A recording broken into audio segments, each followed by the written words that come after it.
Doctor ഇപ്പോൾ പറഞ്ഞു കുട്ടികൾ സ്കൂളിൽ പോകുമ്പോഴുള്ള സ്കൂളിൽ നിന്നുള്ള ചില ബുദ്ധിമുട്ടുകൾ. അതോടൊപ്പം തന്നെ ചില കുട്ടികൾ സ്കൂളിൽ പോകുന്ന സമയത്ത് അല്ലെങ്കിൽ തലവേദന, വയറുവേദന അവർക്ക് ഇത്തരത്തിലുള്ള പ്രശ്നങ്ങളൊക്കെ ഉണ്ടാവും. എന്നാൽ ചില പ്രശ്നങ്ങൾ ഇങ്ങനെയുള്ള കാരണങ്ങളാൽ സ്കൂളിൽ പോകാൻ വിമുഖത കാണിക്കുക, ഇത്തരം സാഹചര്യങ്ങൾ ഉണ്ടാകുമ്പോൾ കുട്ടികളിൽ കണ്ടുവരാറുള്ള ചില ശാരീരിക പ്രശ്നങ്ങൾ അത് മാനസിക പ്രശ്നങ്ങളുമായിട്ട് എന്തെങ്കിലും തരത്തിലുള്ള ബന്ധമുണ്ടോ?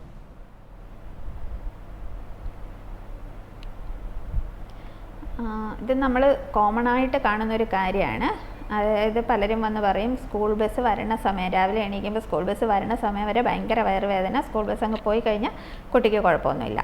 അപ്പം അല്ലെങ്കിൽ തലവേദന, ശാരീരിക ബുദ്ധിമുട്ടുകൾ, ഇങ്ങനെ പലവിധ ശാരീരിക ലക്ഷണങ്ങൾ, ഛർദി, നെഞ്ചിടിപ്പ്, അത് കുട്ടിയുടെ പ്രായത്തിനനുസരിച്ച്, ചെറിയ കുട്ടികളാണെങ്കിൽ ചിലപ്പോൾ വയറുവേദന എന്നും തലവേദന എന്നും ഒക്കെ പറയും. പ്രായം കൂടുന്തോറും അതിൻ്റെ പറയത്തിൻ്റെ ഗ്രേഡ് കൂടും.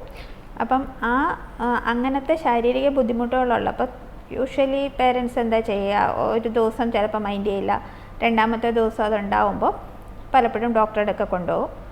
പീഡിയാട്രീഷ്യൻ അത്യാവശ്യം ഇൻവെസ്റ്റിഗേഷൻസ് ഒക്കെ ചെയ്തിട്ട് ഇത് കുഴപ്പമൊന്നുമില്ല എന്ന് പറയും.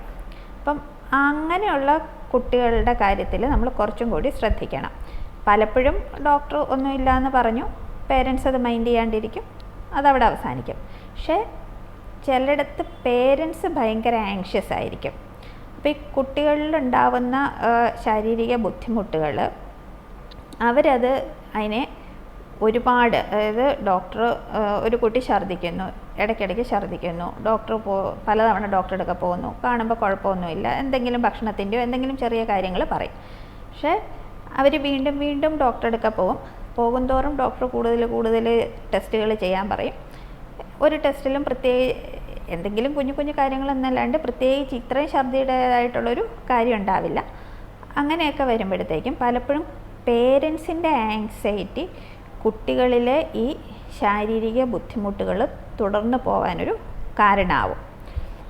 രണ്ടാമതുള്ളത് ഞാൻ നേരത്തെ പറഞ്ഞ വൈകാരിക പ്രശ്നം എന്ന് പറഞ്ഞു, ഡിപ്രഷൻ, ആങ്സൈറ്റി ഒക്കെ പറഞ്ഞല്ലോ. അങ്ങനത്തെ വൈകാരിക ബുദ്ധിമുട്ടുകളിൽ ഉള്ള കുട്ടികളും പലപ്പോഴും അത് ശാരീരിക ബുദ്ധിമുട്ടുകളായിട്ട്, വയറുവേദന, തലവേദന, കൈകാൽ വിറയ്ക്കൽ, നെഞ്ചിടിപ്പ്, ശ്വാസം കിട്ടാൻ ബുദ്ധിമുട്ട്, അങ്ങനെയുള്ള ശാരീരിക ബുദ്ധിമുട്ടുകളായിട്ടായിരിക്കും പ്രകടിപ്പിക്കുക. ശാരീരിക ബുദ്ധിമുട്ടുകളായിട്ട് കുട്ടികൾ വരുമ്പോൾ നമ്മൾ ശ്രദ്ധിക്കേണ്ട രണ്ട് കാര്യമുണ്ട്. ഒന്ന്, നമ്മൾ തന്നെ ഡീൽ ചെയ്യണ രണ്ട് തരത്തിലാണ്. ചിലപ്പോൾ ഡോക്ടർ പറയും കുഴപ്പമൊന്നുമില്ല എന്ന് പറഞ്ഞു കഴിഞ്ഞാൽ അടുത്തതായിട്ട് ഡോക്ടറും പറയും, കുട്ടിയുടെ പേരൻസ് പറയും പറഞ്ഞില്ലേ കുഴപ്പമൊന്നുമില്ല എന്ന്, നിൻ്റെ തോന്നലാണ്, അങ്ങനെയൊന്നുമില്ല, സ്കൂളിൽ പോകാൻ കഴിയില്ലാഞ്ഞിട്ടാണ്, അങ്ങനത്തെ പ്രശ്നങ്ങൾ പറയും. അതിനകത്ത് മനസ്സിലാക്കേണ്ട, കുട്ടിയെ സംബന്ധിച്ചിടത്തോളം ആ കുട്ടി ഒരു വയറുവേദന പറയണുണ്ടെങ്കിൽ ആ കുട്ടിക്ക് വയറുവേദന ഉണ്ടായിട്ട് തന്നെയാണ് ആ കുട്ടി പറയണേ, അത് അവൻ്റെ തോന്നലോ കള്ളം പറയണതോ ഒന്നും അല്ല. പക്ഷെ ആ വയറുവേദനയ്ക്ക് ശാരീരികമായ ഒരു കാരണമില്ല എന്നാണ്. ചിലപ്പോൾ ചെറിയ എന്തെങ്കിലും സ്ട്രെസ്സ്, ഒരു പരീക്ഷയോ അല്ലെ സ്കൂളിലെ ചെറിയ എന്തെങ്കിലും ഒരു സ്ട്രെസ്സായിരിക്കും ആദ്യമായിട്ടിത് ഉണ്ടാവാൻ കാര്യം.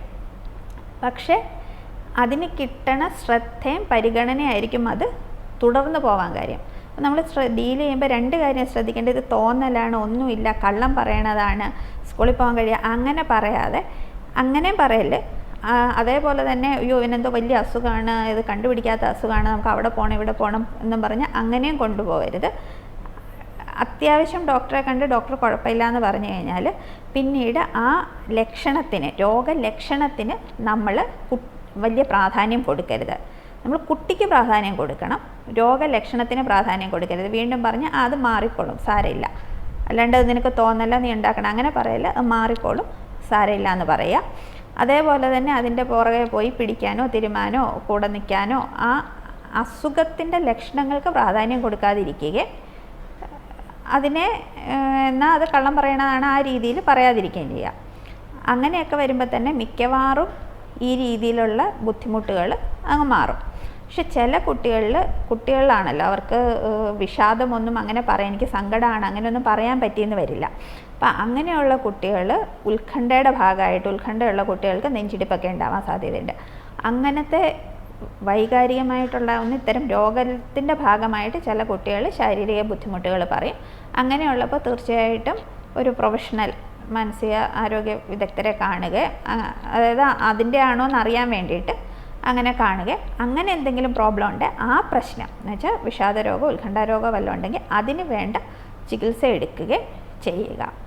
അത് ഉണ്ടാവണ ചെറിയൊരു ശതമാനത്തിലേ ഉള്ളൂ. മിക്കവാറും കുട്ടികളിലൊക്കെ ഇതിന് കൊടുക്കണ അമിത പ്രാധാന്യം, അത് പോസിറ്റീവായിട്ടാണെങ്കിലും നെഗറ്റീവായിട്ടാണെങ്കിലും കൊടുക്കണ അമിത പ്രാധാന്യമായിരിക്കും ഇതിങ്ങനെ നീണ്ടു പോകാനായിട്ടുള്ള കാരണം.